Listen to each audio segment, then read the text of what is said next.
তুমি যতই ভালো হও না কেন, যতই অন্যের জন্য নিজেকে বিলিয়ে দাও না কেন, যতই কষ্ট সহ্য করো না কেন, কিছু মানুষের কাছে তবুও তুমি কখনোই ভালো হতে পারবে না। আমার এই ছোট্ট পরিবারে আপনাদের সবাইকে স্বাগতম। ভিডিওটি দেশ এবং দেশের বাহিরে যে যেখান থেকে দেখছেন সবাইকে আসসালামু আলাইকুম। আমি ডলিস লাইভ থেকে সবাইকে জানাই আন্তরিক শুভেচ্ছা ও ভালোবাসা। আশা করি সবাই ভালো আছেন। আলহামদুলিল্লাহ, আমার পরিবার নিয়ে আমি ভালো আছি। আজকের ভিডিওটি আমি কোনো গাছ না, কোনো গল্প না, আজকে হজবরল্লাহ একটা ভিডিও নিয়ে আপনাদের সামনে হাজির হয়েছি।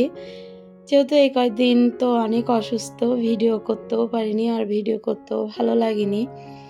তা আমি এই যে ডিম দিয়ে লাউটা ভাজি করব, এটা ভিডিও আমার আগেই করা ছিল। সেই ভিডিওটা আপনাদের কাছে শেয়ার করলাম। জানি না আপনাদের কেমন লাগবে, তবে দেখতে থাকুন। দেখতে দেখতে অবশ্যই আমার ভিডিও আপনার কাছে ভালো লেগে যাবে। এই যে আমি কিন্তু ওই যে ডিমটা ভেঙে নিয়েছি অল্প একটু ছিদ্র করে। আমি ওই ডিমটা দিয়ে একটু DIY করব, এই জন্য আমি ছোট করে ভেঙে কুসুমটা ভিতরে ঝাঁকা দিয়ে আমি আস্তে আস্তে ডিমের কুসুমগুলো সাদা অংশ বের করে নিয়েছি। তারপরে আমি এই যে পেঁয়াজটা একটু হালকা ভাজা ভাজা করে আমি কিন্তু ডিমটা এর ভিতরে দিয়ে দিয়েছি। ডিমটা হালকা একটু ভাজা হলে আমি এইখানে লাউ কুচানো দিয়ে দিব, কিন্তু তার আগে আমি কিছু মশলা দিব।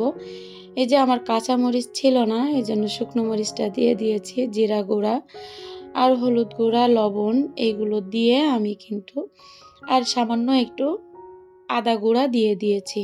আমি কিন্তু মশলা যে সময় চৈত্র মাসের দিকে অনেক রোদ পাওয়া যায়, ওই সময় আদা, রসুন, কাঁচামরিচ, পেঁয়াজ এগুলো কিন্তু আমি সব সময় রোদে শুকিয়ে গুঁড়ো করে রাখি, কারণ ওগুলো তো আমাদের নিত্য নতুন সংসারে আর কি লাগে।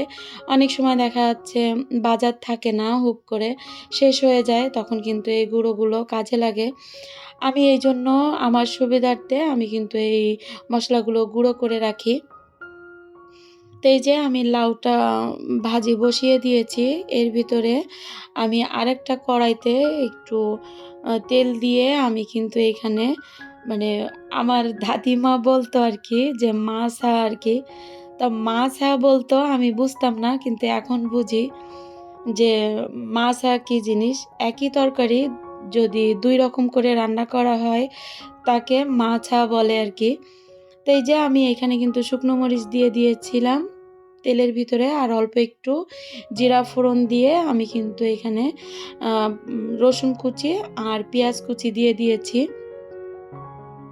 দিয়ে আমি এখানে কিন্তু একটু হালকা ভাজা করে নিয়ে এই যে আমি লাউয়ের খোসাটা, ওই যে লাউটা ভাজি করতেছিলাম সেই লাউয়ের খোসাটা কিন্তু আমি এখানে ভাজি করে নিব।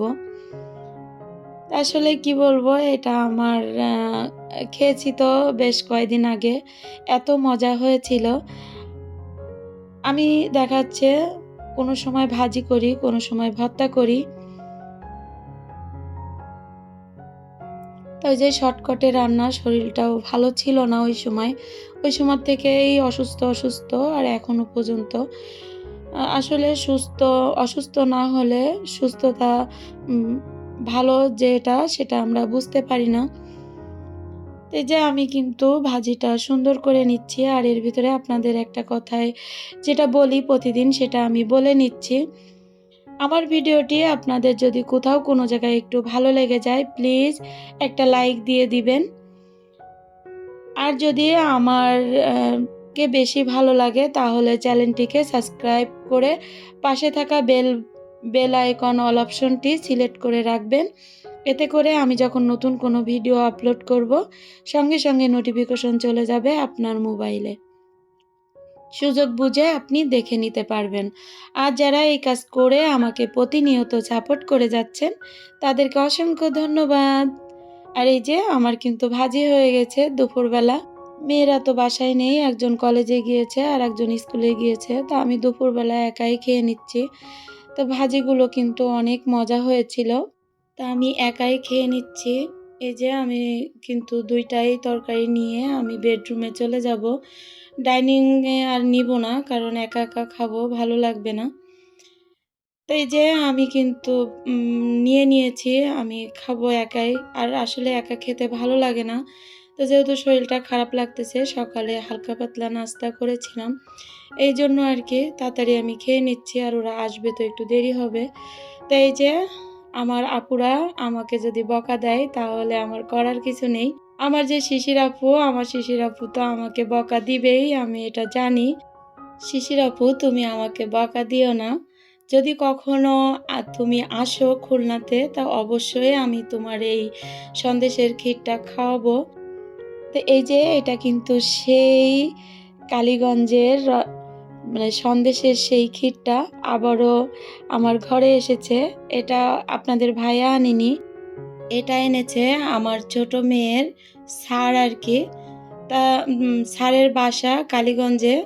তা স্যারকে নাস্তা দিয়েছিলাম এই ক্ষীরটা আপনাদের ভাইয়া যখন এনেছিল। তা স্যার সে সময় জিজ্ঞেস করেছিল যে, "এটা কোথা থেকে নিয়ে আসা?" তা আমি বললাম যে, "স্যার, এটা কালীগঞ্জে থেকে আপনাদের ভাইয়া নিয়ে এসেছে।" তা স্যার বাসায় গেছিল।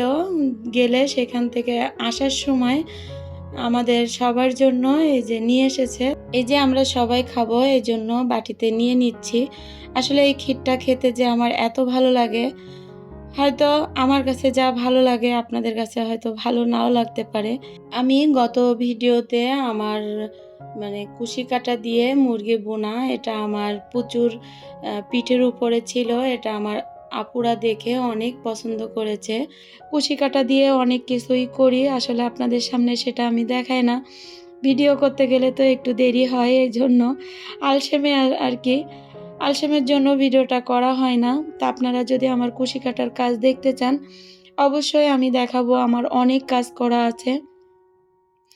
সেগুলো যদি আপনারা দেখতে চান তাহলে আমার কমেন্টে জানাবেন। আমি অবশ্যই সেগুলো নিয়ে একটা ভিডিও আপনাদের জন্য তৈরি করব।